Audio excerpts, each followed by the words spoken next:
A'udhu billahi minash shaitanir rajim. Bismillahir rahmanir rahim. Par la barakat de notre cher Sidi Mohammed Fawzi al-Karkari, qu'Allah sanctifie son secret. Alors, aujourd'hui, on va parler d'un sujet qu'on avait déjà commencé un petit peu à aborder dans la dernière vidéo, qui est l'importance pour le disciple de rester dans sa tombe et de renvoyer tout ce qui se trouve autour de lui à lui-même. Notre shir nous donne par exemple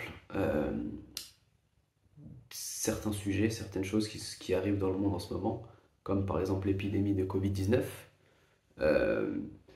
À ce moment-là, quand elle est arrivée, il nous avait dit que le Covid, en vérité, c'était toi. C'est-à-dire, c'était toi, le disciple, qui avait mis des ténèbres dans cette lumière qui avait été déposée dans ton cœur. Et par cela avait causé une épidémie dans le monde. Pour ce qui est, par exemple, du dérèglement climatique, des saisons, c'est la même chose. Il nous dit aujourd'hui que c'est le manque de dhikr qui cause cette situation-là. C'est-à-dire que les disciples, dans la voie d'Allah, qui sont dans le cercle de la foi, leurs actions, bonnes comme mauvaises, ont un impact direct, parfois qu'ils ne soupçonnent même pas, sur la situation dans laquelle le monde est aujourd'hui. Dans ce cadre-là, on va parler d'un sujet qui est le rôle de l'homme et de la femme dans notre société aujourd'hui et à travers les générations, on va dire. C'est-à-dire qu'aujourd'hui, sur ce sujet-là, on constate qu'il y a aussi un dérèglement et on va essayer de creuser un petit peu le pourquoi du comment aujourd'hui et qu'est-ce que ça renvoie vis-à-vis des manquements du disciple. Donc, quand on regarde dans la dualité, on va dire, le rôle qui a été donné à l'homme et la femme, il suffit de regarder finalement l'emplacement de la prière. C'est comme si Allah il nous fait des dessins pour nous faire comprendre des choses. Il suffit de regarder comment il a agencé les choses. Donc dans la prière, l'homme dirige, la femme est derrière et donc elle le suit. C'est-à-dire que l'homme, la fonction qui lui a été donnée, c'est celle de l'imam, c'est-à-dire celle de guider, car l'homme a été créé droit, tandis que la femme a été créée courbée. C'est-à-dire que l'homme est tourné vers Allah et la femme justement dans cette dualité, c'est-à-dire qu'elle-même, elle est tournée vers l'homme qui est tourné vers Allah. En ce sens, on a un hadith qui nous dit: si j'avais ordonné à quelqu'un de se prosterner pour quelqu'un, j'aurais ordonné à une femme de se prosterner pour son mari. Et on a aussi des versets qui nous disent, un verset par exemple, c'est dans la sourate 4, les femmes, verset 34, c'est le début du verset: les hommes ont autorité sur les femmes en raison des faveurs qu'Allah accorde à ceux-là sur celles-ci et aussi à cause des dépenses qu'ils font de leur bien. C'est-à-dire que dans l'ordre naturel des choses, l'homme est censé être tourné vers le but même de son existence, qui est Allah, qui est la connaissance d'Allah. Maintenant, ce qu'on voit aujourd'hui, à notre époque, et on pourrait en donner plein de causes, c'est que justement l'homme, c'est comme si dans cette position de la prière, il avait fait un demi-tour. Il s'était mis à se tourner vers la femme. Quand on dit la femme, en réalité, c'est qu'on ne s'arrête pas à la femme en tant que telle, on regarde ce qu'elle représente pour l'homme, c'est-à-dire elle représente le monde formel, les choses finalement de ce bas monde, les mirages auxquels l'homme toute sa vie ne cesse de courir, c'est-à-dire en gros, pour faire simple, l'homme court après des choses et l'image qu'il se fait de ces choses, c'est en gros, tu te dis, une fois que j'aurai ça, ah, qu'est-ce que je ferais bien. Une fois que, par exemple, si c'est la femme, une fois que je serai marié, alhamdoulilah, une fois que j'aurai obtenu ce travail que je cherche, ah, c'est bon, là, je serai tranquille. Et cette maison, ah, c'est bon. Et en fait, tu te rends compte dans ta vie qu'à chaque fois que tu obtiens ces choses, si tu les obtiens, si Allah te permet de les obtenir, et bien finalement, ok, pendant, on va dire, une période donnée, ça va couvrir ton vide existentiel, donc voilà, alhamdoulilah et tout, c'est cool, mais très vite ça passe en fait, parce que cette chose-là, c'est un mirage. La réalité de ce que tu cherches, en vérité, c'est ton Seigneur. Et ton Seigneur, tu le cherches à travers des voiles sans même t'en rendre compte, et c'est ça en vérité le shirk, c'est finalement, c'est de courir après des choses qui sont, de par leur nature même, qui ne sont pas persistantes. Et en fait, à chaque fois que tu obtiens ces choses, tu te rends compte que rien n'a changé profondément dans ta vie et tu en es toujours au même point. Parce que tu peux pas couvrir un vide existentiel par des choses qui elles-mêmes sont périssables, on va dire. Donc l'homme aujourd'hui s'est tourné vers sa nefs, c'est-à-dire sa femme. Dans la symbolique ésotérique, l'homme représentant l'esprit, la femme représentant la nefs, l'âme. Euh, on peut également faire un parallèle avec le shir et le disciple, c'est la même chose. Le shir représente l'esprit, c'est-à-dire l'être qui s'est réalisé, et le disciple représente la nefs, c'est-à-dire que de ce point de vue-là, on pourrait dire que tous les disciples, du point de vue du shir, sont comme des femmes pour lui. Maintenant, quelles conséquences a eu le fait de se tourner vers la femme, c'est-à-dire que de se tourner finalement vers la dunya, vers le monde formel? Eh bien, en fait, dans la création, il y a un principe qui est que tu ne peux pas laisser une place vide sans que cette place qui a été laissée vide soit remplacée par quelque chose. Donc du coup, l'homme, au lieu d'être tourné vers Allah, c'est-à-dire que délaissant sa place d'imam, cette place d'imam, elle a été laissée vide. Et donc, qui est-ce qui a cherché à prendre cette place d'imam?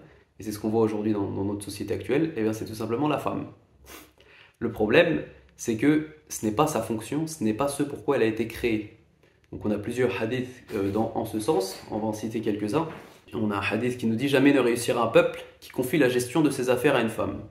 On a un autre hadith qui nous dit « Je n'ai pas vu des êtres comme vous », donc en parlant des femmes, dont la raison et la religion sont déficientes, mais capables de troubler l'homme décidé. Donc comme preuve pour la raison, le prophète alayhi salam nous donne le fait que les femmes doivent... Il y a un double témoignage en fait pour la femme, et pour la religion, il nous donne l'exemple du cycle menstruel de la femme, qui ne lui permet pas d'accomplir ses prières tout le mois durant. Donc du coup, c'est ça qui s'est passé. C'est-à-dire que l'homme s'est tourné vers la dunya, vers la femme, vers le monde formel. La femme a voulu prendre du coup cette place d'imam, par défaut on va dire, puisque l'homme, on va dire que c'est comme si spirituellement c'était plus un homme. Et ça a créé toutes sortes de dérégulations dans le monde. Donc aujourd'hui, on en voit quelques-unes qu'on pourrait citer. Et ce qui est intéressant, c'est de voir à quoi ça renvoie dans l'intérieur du disciple. Donc par exemple, aujourd'hui, chose qui n'existait pas aux époques précédentes, on a une femme qui se prétend imam. Donc si on s'arrête à la couche, on va dire superficielle, à une lecture théorique du truc, ou plutôt une lecture un peu, on va dire, voilée, sans renvoyer la chose à soi-même, on se dit, ouais, une femme imam, qu'est-ce qu'ils ont été encore nous inventer comme histoire, etc. C'est n'importe quoi. Ok, tout ça c'est vrai, mais ce qui est intéressant, c'est de rester dans sa tombe, puisque c'est ce que notre shir nous demande de faire. Donc du coup, cette femme, en vérité, à quoi elle renvoie chez toi? C'est-à-dire que c'est comme si toi, tu voulais prendre la position du shir. C'est-à-dire que le shir, normalement, c'est ton imam. Toi, en tant que disciple, tu es la nefs. Donc tu es finalement, dans le juxtaposition, tu es la femme, et c'est lui l'homme. Maintenant, quand tu veux prendre cette place d'imam, c'est-à-dire qu'intérieurement, par exemple, il va te demander de faire quelque chose, ça va pas forcément être de manière grossière et totalement exotérique, où tu vas chercher à devancer ton shir dans la prière ou quoi que ce soit. C'est plus subtil que ça. Ton shir va te demander de faire des choses, par exemple, et toi, intérieurement, tu vas dire ouais, non, je pense qu'il vaudrait mieux que je fasse ça, je pense qu'il vaudrait mieux que je fasse ça. Donc du coup, en fait, au lieu de le prendre comme guide, tu prends ta nefs, ton âme, qui par sa nature est ténébreuse, comme guide. Et c'est ça qui crée, qui engendre, qui crée un manquement en toi. Et ce manquement, eh bien, c'est comme si Allah il te faisait un dessin dans le moulk, dans le monde physique, pour te montrer ta réalité, pour te montrer où t'en es. Bah regarde, aujourd'hui, ça n'existait pas aux époques précédentes, on a une femme qui veut se prétendre imam. Voilà. Quel autre exemple on pourrait donner?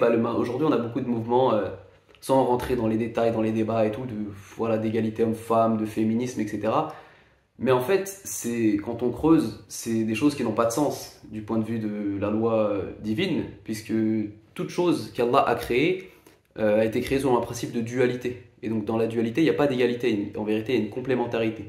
C'est-à-dire que l'homme a des caractéristiques et des fonctions qui lui sont propres, et la femme également.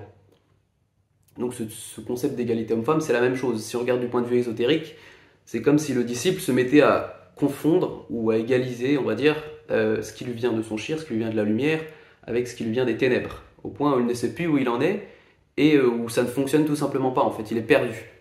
Et le dernier exemple qu'on pourrait donner, toujours pour comprendre comment on doit constamment renvoyer les choses à nous-mêmes, c'est la polygamie.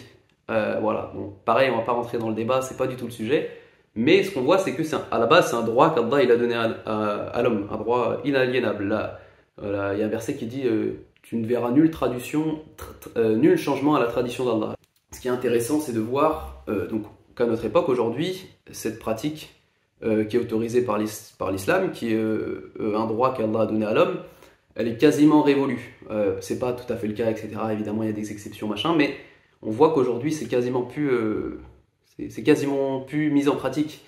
Et qu'est-ce que ça révèle? C'est que ça révèle en fait la place que la femme a prise dans notre société aujourd'hui pour qu'on en arrive justement à remettre en cause ou en question des choses qui sont évidentes et qui ont été décrétées par Allah. Maintenant, comme on l'a dit, ça limite c'est pas le plus important. Le plus important c'est à quoi est-ce que ça renvoie dans l'intérieur du disciple. Donc, encore une fois, Allah il te fait un dessin. Ok, aujourd'hui tu vois que cette pratique qui est autorisée, elle ne l'est dans la pratique, elle ne l'est quasiment plus. À quoi ça renvoie chez toi? Eh bien c'est simple. Euh, le disciple vis-à-vis du shir, c'est-à-dire que le shir c'est comme si vis-à-vis des disciples il était dans une polygamie. C'est-à-dire que c'est comme si spirituellement il a des milliers de femmes qui sont tous ses disciples à travers le monde.